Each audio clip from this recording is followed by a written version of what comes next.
Hey guys, welcome to Electronic Dance Money, your number one business resource for making money as electronic musicians and producers.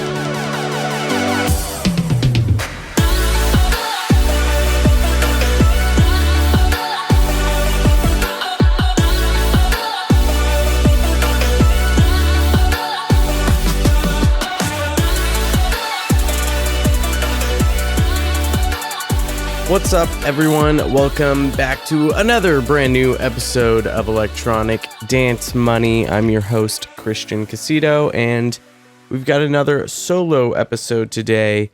I'm working on some guests. Guests can be a little bit tricky to get connected. It takes some scheduling and finding guests appropriate for the show, too, that I think you'll be able to learn from. I've got a few guests in the works right now. I'm actually hoping to have Sam Heights back on, Sam Heights-Garay, from episode 5, I think. We talked about licensing, and I think we'll see what we're going to be talking about the next time, but he's got a lot of stuff going on, actually, with Neverland Retreats coming up in about a month or so. Actually, I want to say a couple weeks, so I was actually going to see if he wanted to come on for this episode to talk about what we're going to be discussing, but unfortunately he has some things. He's doing some catch-up work and preparing for Neverland Retreat, so he's going to be going off and running around in the jungle for a couple of weeks. A little bit jealous, not going to lie.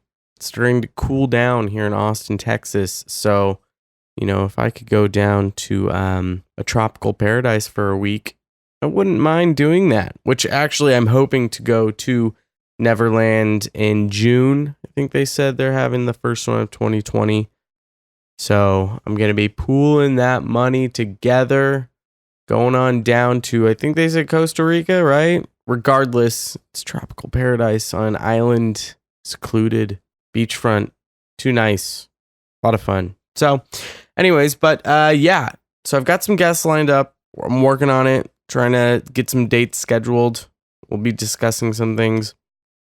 I'll give you a little sneak peek real quick, though. I do have someone coming on who is a professional DJ. Now, I'm not talking like a huge professional producer who's on like DJ Top Mag, none of that shit. No, this guy's actually a professional DJ. He does this for a living. So he's got like mobile DJ stuff. He does some, I think he was saying he does some wedding gigs, but he gets paid for DJing all around the city that he's in. He does a lot of corporate gig stuff. So we'll be discussing that, and he does that full time. So that is his complete dedication, is just doing DJing stuff for his business. So he's going to be coming in, and we're going to be talking about how you guys can get started on that and make some money doing DJing gigs. So you're starting to really kind of blend the two worlds of production, going full time, which is what this whole show's about. Business opportunities, being an entrepreneur. So anyways, today's episode is more about you and your artistry and you getting paid for your music, you getting paid for royalties. We're going to be going into a deep dive of BMI, ASCAP, talking about royalties, percentages. What should a record label get? What should you get? What should a collaborator get? What should a vocalist get? Those kinds of stuff.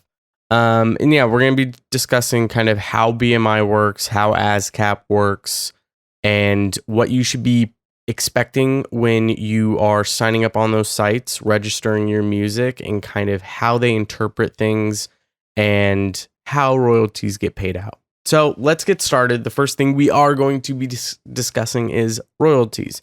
Now, I'm sure many of you know what a royalty is, but just in case, if you are new to the industry and you're just starting out on this episode, which I don't really recommend you start out on this episode, but if you are, a royalty is a percentage that you get paid for your track whenever it's played in a public space or for a public quote unquote performance. This definition of performance is pretty loose. It's not necessarily you in a physical space performing that song. It's that song in a public space performing the song, whether it be on a radio station, Spotify, in a hotel if they are playing it on Sirius XM, so like those kinds of things. So it's basically any radio play, TV play, movie play, any public space where it's a business and they're using your music as entertainment in that space. You should be getting paid a royalty for that. Or if someone's just listening to your song on Spotify in a car, you should be getting a royalty for it. Now, if you're signed up on something like SoundCloud and you just put your track out for free on SoundCloud, you're not going to get a royalty for that, because within SoundCloud's terms and agreements, you are, by uploading, you are saying that basically no one has the right to get charged for that track. No one's going to get a payment for that track being played. But if you self-distribute and you have your music on Apple Music or Spotify, and I go and look up that song and I play it, and I think with Spotify, I think it's like 30 seconds or 20 seconds that the song has to be played, that'll count as a stream. You'll get a percentage royalty paid out for that. Now, with the streaming platforms, they pay a ridiculous amount. Like, I think Spotify pays like 0.00007. There might be another zero in there to the dollar per stream, and that's within Spotify's agreements. Now, let's say you have a track, you sign a track with a record label, and they say, okay, we're going to take 70% of the royalties. So they're the publishing company, the record label, they're publishing the song. They're going to take 70%, you're going to take 30%. And that song gets sold for $1 on iTunes. That means you get 30 cents to the dollar. So when someone buys that track, you're going to get 30 cents. And that gets broken down real quick if you have co-writers, vocalists, mixing or mastering engineers that want a percentage. That number can get chopped up real fine to where you're not getting that much. But when you self-distribute, when you release through a record label, there's almost always a contract, and you're almost always agreeing to a specific percentage royalty payout. It is important to take a look at those contracts too, and look at when you get paid. Not just what you get paid, when you get paid. Because some of them will say you need to reach $10,000 in order for us to send you a check. So pay attention to how much money you have to accumulate for that release and those streams, and what time of the year. It might be quarterly that they'll actually send you a check or a direct deposit for that money. I think with like DistroKid and some other self-distributing platforms, they take a fee, quote unquote fee, for each stream or whatever your payout is, which you could technically count as a royalty because they are the quote unquote publisher. When you do self-distribute though through DistroKid, or I send a lot of my clients to Amuse, or even CD Baby, you don't need to register your music with these performing rights organizations. You'll get paid out through those distribution sites, and they handle all of the back end. Now, I will say it is best to register your music on these performing rights organization sites. I highly recommend it. It's a backup for anyone who might use your song that DistroKid didn't necessarily distribute to if you're using DistroKid. Although it doesn't really make sense if DistroKid handles the distribution for that one master, that it got sent to someone who didn't get it from DistroKid. But it's always best to be registered on these sites, registering your music, and it helps for copyright claims and basically just covering your ass. And Sam and I briefly talked about this in episode 5, where we were talking about licensing. But I do feel we need a deeper dive, because a lot of artists don't know what BMI is or ASCAP is, and they don't necessarily know what they do or what the purpose is.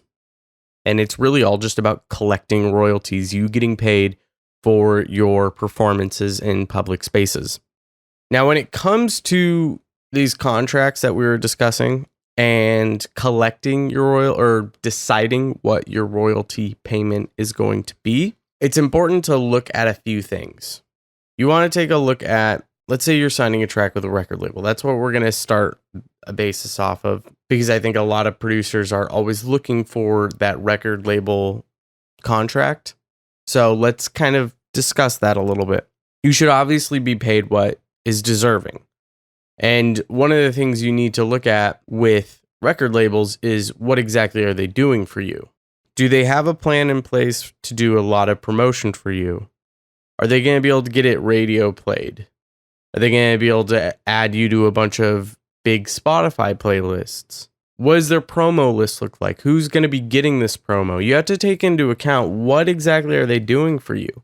Because if a record label is asking for 70% and you're going to keep 30%, but they're not going to do half of the things that I mentioned before, then it's probably safe to say they don't really deserve 70%, because what are they doing for you? What are they doing that you couldn't do yourself through self-distribution? That's something you have to really look at. What kind of connections do they have that could really help you out with this release that you just don't have? You can't put together. If they've got a lot going for you and they can do a lot for you and really help you out, then it's a really good move to make if they're going to be taking something like 70% for a track. But you have to determine what is the cost benefit of signing this track. Who's going to be listening to this song? Who's going to see it? And is that worth the 70% that they're going to be taking for every single play? And you got to keep in mind that 0.00007 that Spotify is going to take, you're going to be taking 30% of that. 30% of that. So it's even smaller than the 0.00007. And then you got to take into consideration, let's say you have a collaborator on the song. With collaborators, obviously you guys should be splitting half of it. So let's say you get a track signed with a record label and the record label says that we are going to take 60%. That leaves 40% left for the royalty. And now you need to split that with someone 50-50. So you're only going to be getting 20%. Now add in a vocalist, and maybe the vocalist wants equal amounts, or maybe they're only going to take 25%. Now, this is where numbers can get really tricky. And you really have to fight for what you're going to get. A record label wants 60%. There's 40% left. There's two collaborators plus a vocalist, and the vocalist wants to take 20%. Well, that means the vocalist would take 20%, and you and your collaborator would take 10% each. So you really have to think about your negotiation tactics, and you can see very quickly how the amount of money you might get paid for a track, you're not going to get paid that much. And the money isn't really in these tracks, especially when it comes to streaming. It was different when people could go onto iTunes and buy a track for $1, buy an album for $14. Those were different times. We're in this world of streaming, and it's really turning more into artists wanting to self-distribute, because a lot of record labels don't have the connections that you can get that want you. So let's say you want to sign with Spinnin', and you're an artist with no more than 200 fans, if that. Spinnin' might not sign you unless you know someone who can get you onto the record label, and you've got a really, really, really good track that fits for the record label. In which case, yeah, it might be best to have them take a large percentage, because they're going to be able to get you in front of a really big audience. But if you sign with a record label who's super small and can't do a whole lot for you, and they're taking a large percentage, and you're getting dwindled down to 10%, now you're seeing a fraction of what you could probably do yourself through self-distribution. And I do want to just touch base a little bit about vocalists. And when you are working with a vocalist who is going to get signed to a record label with you, and they want a royalty percentage, you have to take a look at what you are actually paying for the vocal. If they're asking for $600 or $700, maybe $800 for a vocal, they should be getting a very low royalty percentage, in my opinion. This is something you really have to pay attention to, is if you, and this is a good negotiating tactic, you could lower the price tag for a vocalist if you are willing to give up a bigger royalty percentage. So let's say you have a vocalist who says, yeah, I'll do this track. The vocals are going to cost $800 with no royalty included, then you could say, okay, well, what if we did $200 and I gave you a 30% royalty for the track? They might be super intrigued by that. So just keep that in mind too, is what are you paying for the actual vocal and what are they asking for percentage wise as far as a royalty goes? All right, now let's go ahead and transition over into these performing rights organizations, and we're going to start it off with BMI.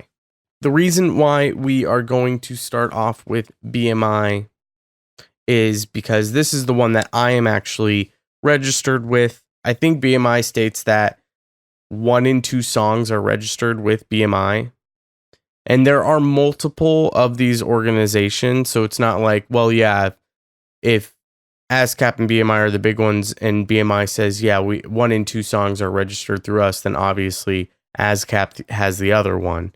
That's not true at all because there's a few different ones. I think CSAC is a big one, but the thing about CSAC is you actually have to be invited to CSAC either by the company or through some sort of connection with an agency, a manager, or maybe you are writing a song who's actually registered with CSAC. So there's not a whole lot of information on CSAC unless you're already a member of CSAC. But we're going to start with BMI. Quick thing to keep in mind is you can only be registered to one of these. So let's say you are registered with BMI, you can't go to ASCAP and register your tracks through ASCAP because then you would be getting paid out twice for the same royalty, and that is pretty sure illegal, so you don't want to be getting mixed up with that. I do need to mention that the things we're going to be discussing today are within US law and how the US runs with music and music licensing. So if you're somewhere outside of the US, unfortunately, I don't have all the answers as to how your country distributes music or what the laws are for your country. So I will recommend that when you're done with this episode, look it up. Find out some organizations that maybe work worldwide or that work within your country's laws. Find out what the copyright laws are for your country so you can properly register your music and get it to where it needs to be so you can get paid for it. But anyways, a lot of the things that we're going to be talking about with BMI basically translate right over to ASCAP.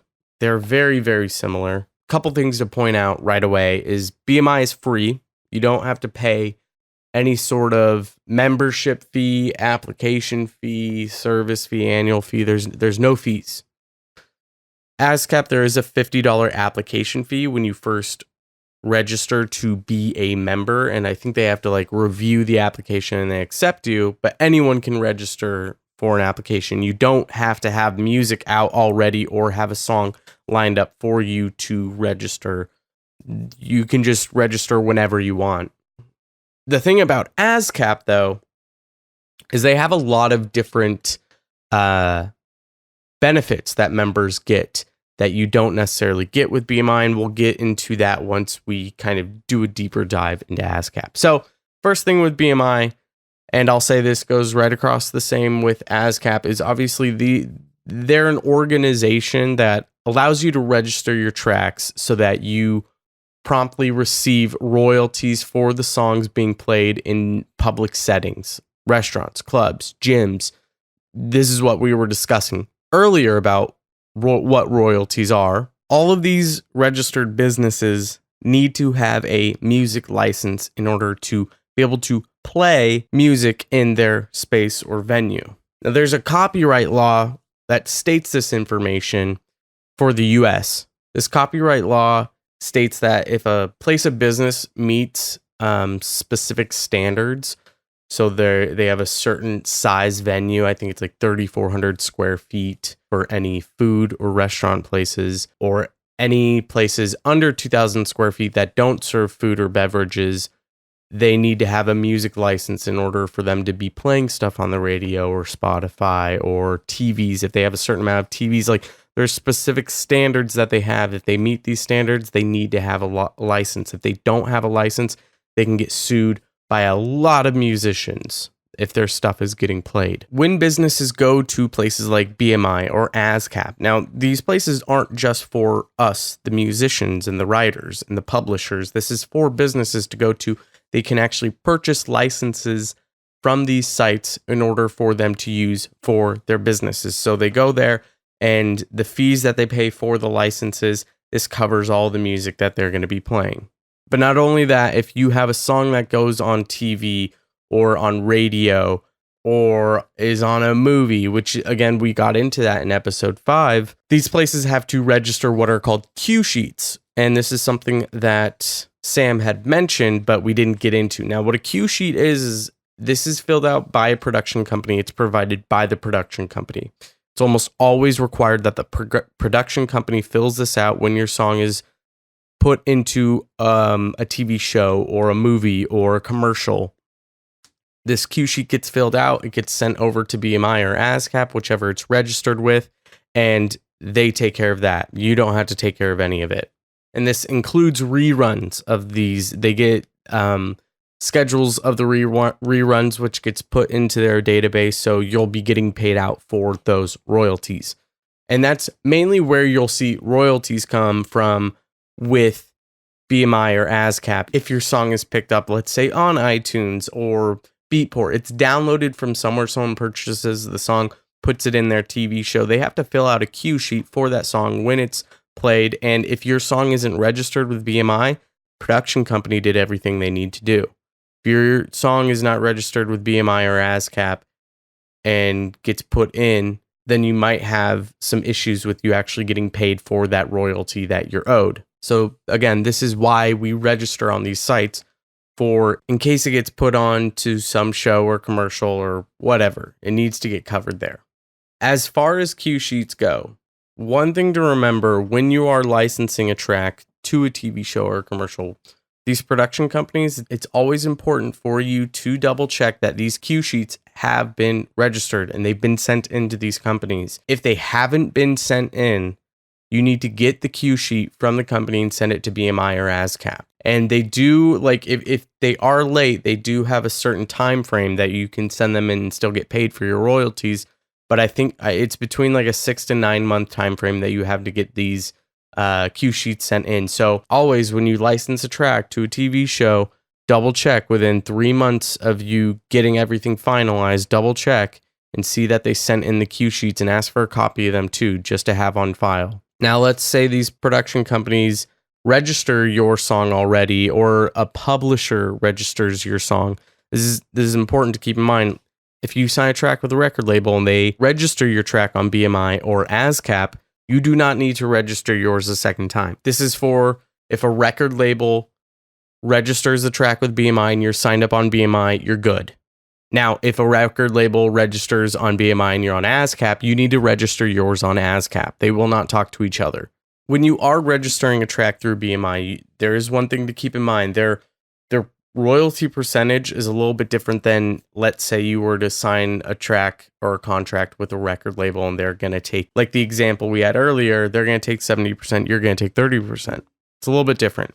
BMI's total percentage royalty for a track is 200%. If you sign a track with a record label and you guys are going to split it 50-50, that means the publisher gets 100% and you get 100%. Let's say the record label is going to take 70% and you were going to take 30%. That means that the record label will get 140% and you will get 60%.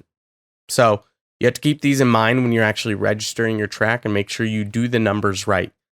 If you're working with a collaborator and they register for you before you can register, again, you don't need to double up. You don't need to register a second time. You should be included in that. But make sure, double check with your collaborator, whoever helped you write the song, double check that they put your information in right and they put the royalties in right. You are able to edit these registrations afterwards. You just need to contact the support staff, but double check with people when you're collaborating if they register for you that all the information is right. Same with you. If you register your track and you have a collaborator, make sure you get all the information from them and to let them know, hey, I'm registering this with BMI. If you're on ASCAP, do it on ASCAP, but I'm on BMI. I'm registering this. What's all of your information? And let's get the percentages worked out. And with BMI, they pay out quarterly. So you'll get your payout in January, March, June, September. But there is you have to accumulate a certain dollar amount before you'll actually receive a check, which is $250. So if you're at $240 when the first quarter is coming up, or even the last quarter, you're not going to get paid out for that entire year. You have to wait until that hits $250, and then they're going to send your check. And that money will be held in your BMI account. And once you hit that threshold, you'll get paid. I do believe that is per track. So let's say you have 10 tracks and each of them have $150 or even $200 on them. I'm not 100% sure if you're going to get paid out for all of those. Like, I think each track has to hit $250 and you'll receive a check for that specific track. I'm not 100% sure on that. Should be pretty easy to look that up. Or if you can't find it, just reach out to BMI and they'll be able to tell you that kind of information. And that's basically it as far as BMI goes. These organizations are pretty straightforward, and to the point once you kind of understand the basis for them. And it's really just to make sure that you're getting paid for the royalties that you're owed. And again, this is mostly with TV shows and commercials and networks, all these different places that are entertainment media. When they use your work, this is where you're going to get paid out through is BMI or ASCAP or CSAC. When you distribute your music through distribution sites, they're paying you for the streams, for the Spotifys, for the Apple Musics, for the YouTube Reds, for the titles. That's where you're going to get paid out from, are the streams with distribution sites. When your stuff is licensed, when it's played on ads and shows, that's where BMI or ASCAP will come in. And so it's very straightforward. It's really to cover your ass so you get paid what you deserve for these quote unquote public performances. So let's talk a little bit about ASCAP. Now, ASCAP is basically the exact same thing as BMI. It's just a different organization with a few different things. The nice thing about ASCAP is their entire board of directors, which is made up of both writers and publishers.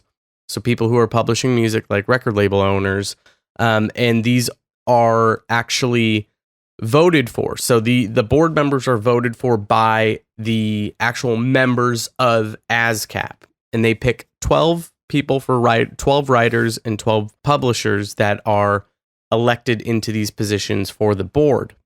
So it's all made up of musicians and publishers. So everyone is kind of kept in fair check, and everyone is made sure, like the musicians are getting the rights that they deserve, and so are the publishing companies. And it's a little bit more of a controlled environment, whereas with BMI it's a little bit more private.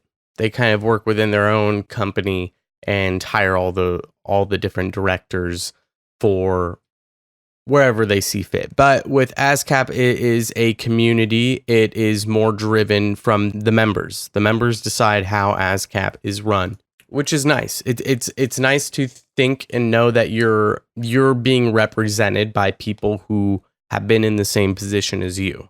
So they understand. They might respect the work a little bit more. With ASCAP, though, there is an application fee. It's a $50 one-time non-refundable application fee. And once you're accepted, you're good. You won't get charged that application fee ever again. And this is just to cover the costs for reviewing your application. So that is something to keep in mind when you're taking a look into ASCAP. Now, what's nice about ASCAP is you get a lot of different member benefits. They've got a lot of programs that are affiliated with ASCAP where you'll get major discounts on all sorts of different kinds of things.